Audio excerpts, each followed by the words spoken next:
अब हम बात करते हैं समीकरण, इक्वेशन के बारे में। एक इक्वेशन क्या होती है, कोई बताएगा क्या होती है एक इक्वेशन? कोई भी स्टूडेंट बताना चाहे? ओके, अनुष्का यादव नाम से जो स्टूडेंट है, इन्होंने एक इक्वल टू का साइन लगाया है। इक्वल टू का मतलब अच्छा, अगर मैं यहाँ इक्वल टू बना दूं तो ये इक्वेशन हो गई क्या?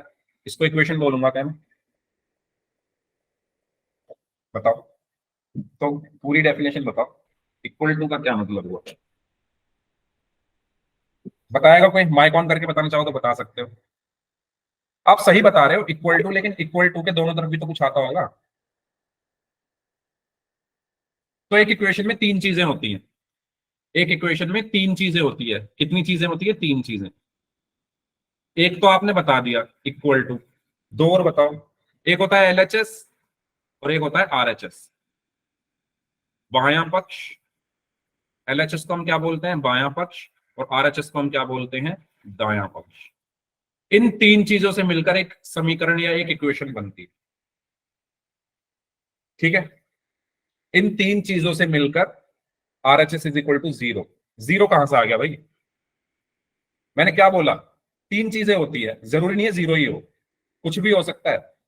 तो तीन चीजों से मिलकर एक इक्वेशन बनती है, एक समीकरण बनती है। जैसे मैं यहां पर लिख दूं, मैंने यहां पर लिखा x+5 बराबर 4।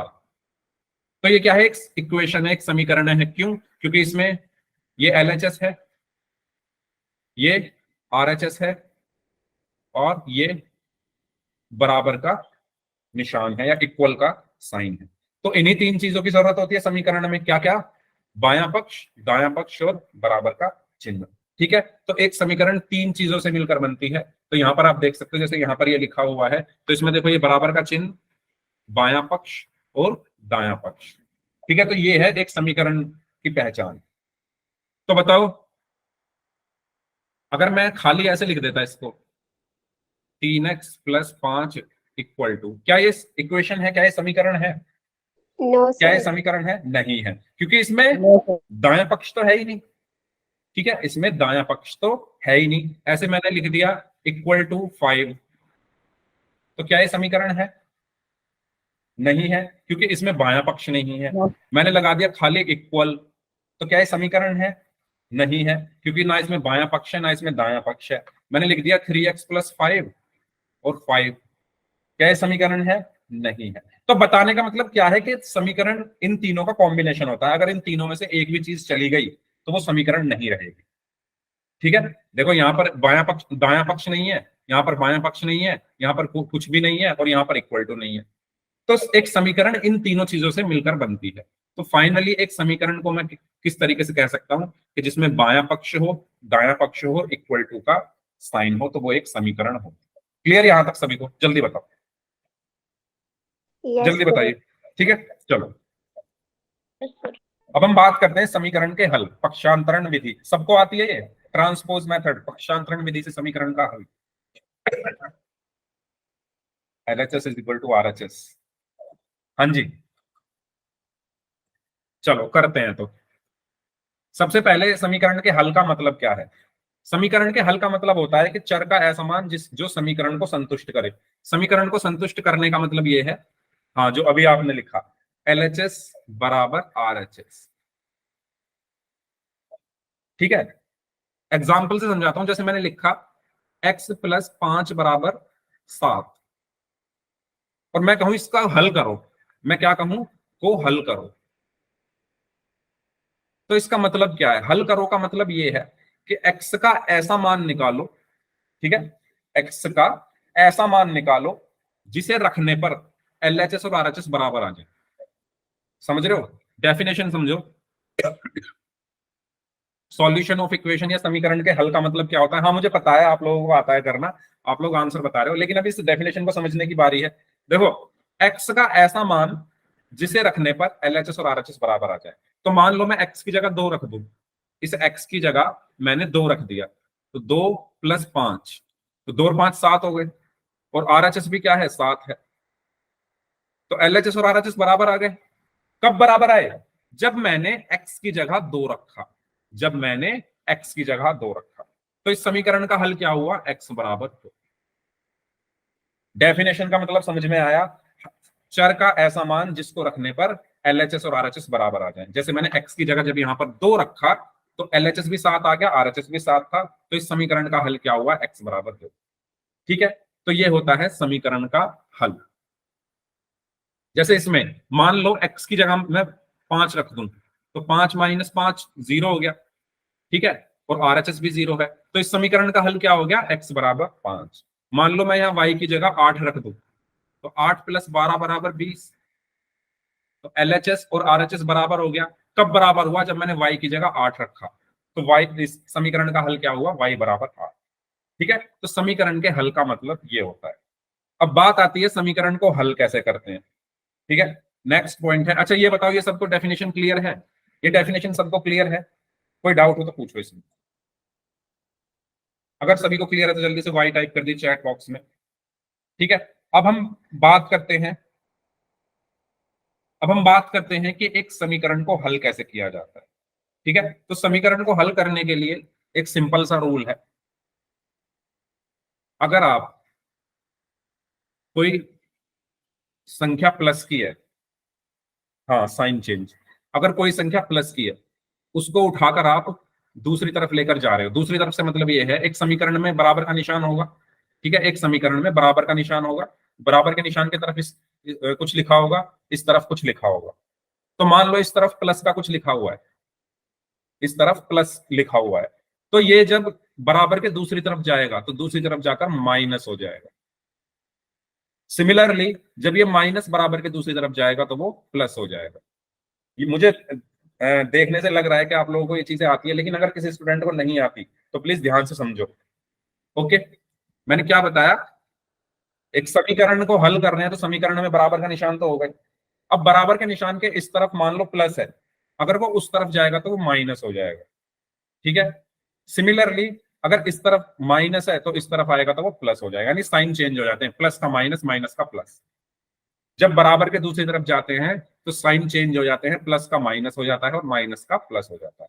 सिमिलरली अगर कोई चीज गुणा में है तो दूसरी तरफ जाकर वो भाग हो जाती है, और अगर कोई भाग में है तो दूसरी तरफ जाकर वो गुणा हो जाती है।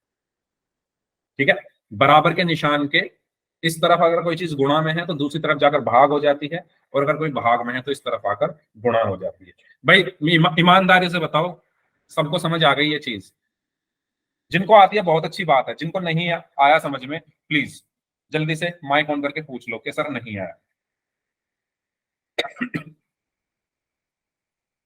क्योंकि इसकी जरूरत बहुत ज्यादा पड़ेगी समीकरणों को हल करने की। आपने स्कूल में आगे के चैप्टर पढ़े होंगे तो आपने खुद देखा होगा, बहुत ज्यादा जरूरत पड़ती है। ठीक है, चलो सबको आ गया, चलो कुछ क्वेश्चंस करते हैं। जैसे ये है x प्लस 4 बराबर 20, करिए सॉल्व। x का मान निकालना है, हल का मतलब क्या होता है, चर का मान निकालना। ठीक है, हल का मतलब क्या है कि इसमें जो चर है x उसका मान निकालो। 16, 16, 16, very good, okay very good. ठीक है, तो कैसे करेंगे सॉल्व, देखो x का मान चाहिए तो x तो यहीं रखा मैंने। x का मान मैं तभी निकाल सकता हूं ना जब ये अकेला रहेगा, अभी ये अकेला तो है नहीं, समझ रहे हो बात। x का मान मैं तभी निकाल सकता हूं, x का मान निकालने का मतलब ये है कि x इधर अकेला रह जाए और बराबर में इस तरफ x का मान आ जाए। x का मान निकालने का मतलब क्या है, ध्यान से सुनिएगा जो स्टूडेंट्स नहीं जानते, x का मान निकालने का मतलब है x तो अकेला रह जाए, बराबर का निशान और इधर उसका मान आ जाए। तो कहने का मतलब ये है x मुझे अकेला रखना है, लेकिन यहाँ अकेला नहीं है, x के साथ +4 है, तो +4 को यहां से हटाना पड़ेगा। हटाने के लिए मैं क्या करूंगा, इसको इस तरफ ले जाऊंगा। ठीक है, +4 को इस तरफ ले जाऊंगा, तो x बराबर क्या आया, अभी मैंने बताया अगर प्लस की कोई चीज दूसरी तरफ जा रही है तो वो माइनस हो जाती है, तो 20 माइनस 4, तो 20 में से 4 गया तो 16, तो x का मान क्या आया, 16। ओके डन, क्लियर सभी को ये क्वेश्चन, आसान है। जिनको आता होगा उनको लग रहा होगा सर इतनी इजी इजी करा रहे हो, जिनको नहीं आता भाई वो बताओ, कोई डाउट हो तो पूछो। चलिए इसका आंसर बताइए, सेकंड वाले का, सभी लोग। 24, 24, 24, वेरी गुड। तो अगेन यहां पर मुझे क्या चाहिए, एक्स का मान चाहिए, क्या चाहिए, एक्स का मान। तो एक्स का मान कैसे निकलेगा, एक्स इधर ही रखा और -4 को उठाकर मैं इस तरफ ले जाऊंगा, तो -4 दूसरी तरफ जाकर, अगर कोई चीज माइनस में है तो दूसरी तरफ जाकर वो प्लस हो जाती है, तो 20 + 4, तो x बराबर कितना आया? 24। ओके, इसको सॉल्व करिए। 4x बराबर 20, 4x बराबर 20, 5 5 5। ओके, अब 4x, 4 की x में गुणा हो रही है, ठीक है। 4x का मतलब क्या है? 4x का मतलब क्या है कि 4 गुणा x बराबर 20, ठीक है। मुझे क्या चाहिए? x का मान।